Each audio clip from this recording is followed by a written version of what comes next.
মাথায় রেখো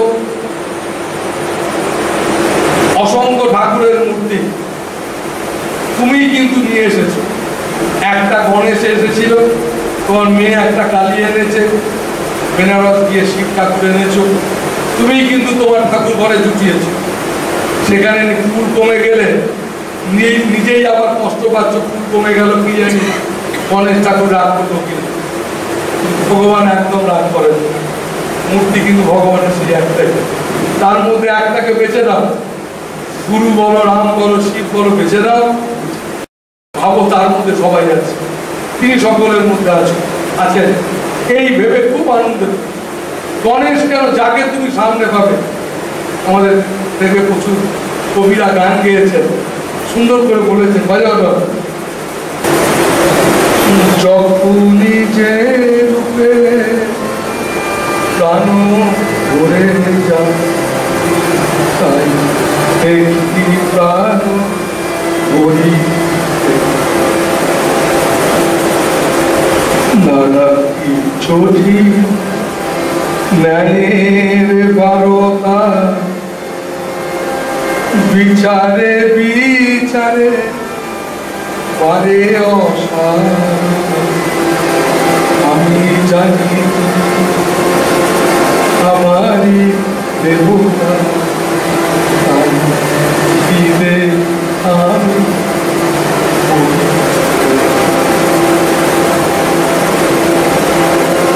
তাই ভেবে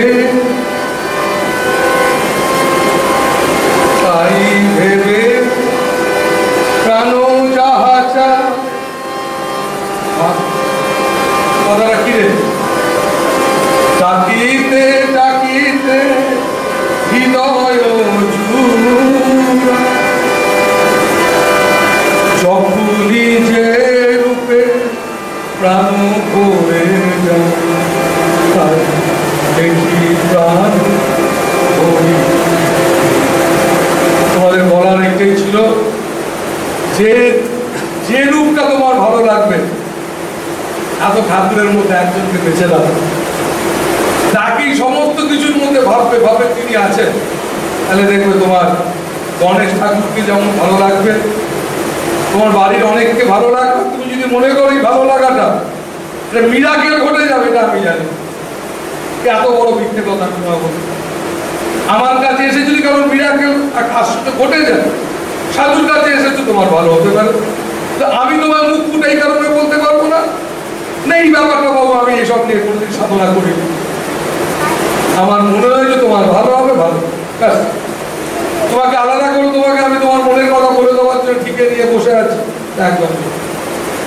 সেই জন্য আমি কি বললাম যে যেহেতু আমি খুব শেয়ানা কথাটা ব্যবহার, শেয়ানা মানে কি চালাক,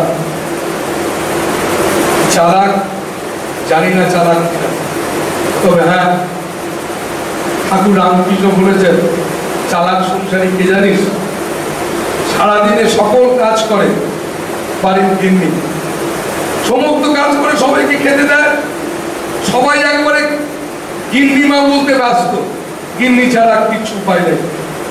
সবাই যখন শুয়ে পড়ে তখন গিন্নিমা বসে ধ্যান করে, সেই নিরঞ্জন আনন্দের এনার্জি, সারাদিনের এনার্জি, সে 8 ঘন্টা 1 ঘন্টা বসে ধ্যান করে, হয়তো তার পাশে স্বামী ঘুমোচ্ছে, সেখানে বসে ধ্যান। চালাক চালাক সংসারী, চালাক হচ্ছে সেটাই, মানে প্রলোভনটা তোমার সত্য মনে হবে, সেটা প্রলোভন সত্যি কিন্তু মোটেই। তাই এগিয়ে চলো, নিশ্চিত ভালো রাখতে পারবে।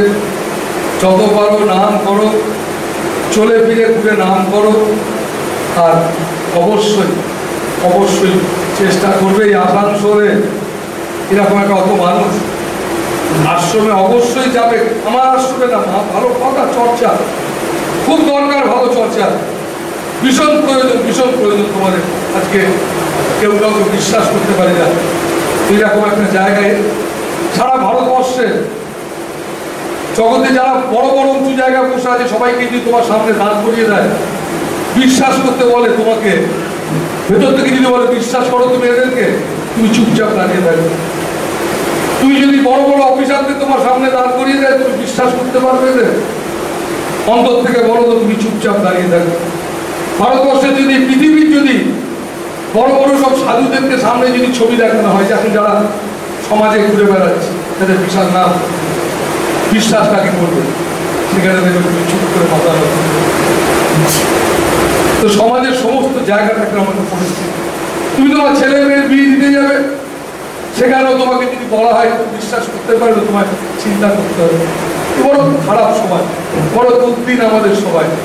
তো আমাদের দুর্দিন ভাবতে হবে না, আধ্যাত্মিকতাই পারে, আধ্যাত্মিক চেতনাই পারে মানুষের যে সমস্ত এরকম একটা দুর্দিন থেকে মানুষকে বার করতে, মানুষের মানসিক পরিবর্তন আনতে।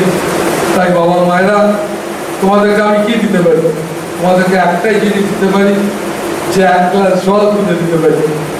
কিন্তু জলটাকে কি দিতে হবে তোমাকে? আমি তোমাকে এতক্ষণ যা বললাম, আলাদা করে তোমার কিচ্ছু আমার বলার থেকে, কেন তোমাকে মাধুরী পাবো, শেখর বাকর এসব খবর। তুমি যদি মনে করো দেবানন্দ বাবার সঙ্গে আলাদা করে প্রশ্ন বলে উনি কিছু দেবেন, এটা আমি করি না, এর কোনোদিনই করি, কেন ধাপ্পা মারা হয়ে যাবে। তো সেই কারণে আমি তোমাকে যেটা বলছি, তুমি করে দেখো।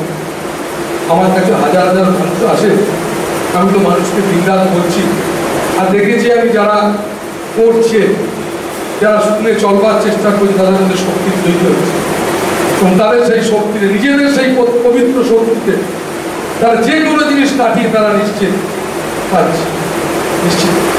তোমরা খুব ভালো থাকো, খুব আনন্দে থাকো, পরমাত্মাকে ভালোবাসো, আর খুব নাম করো।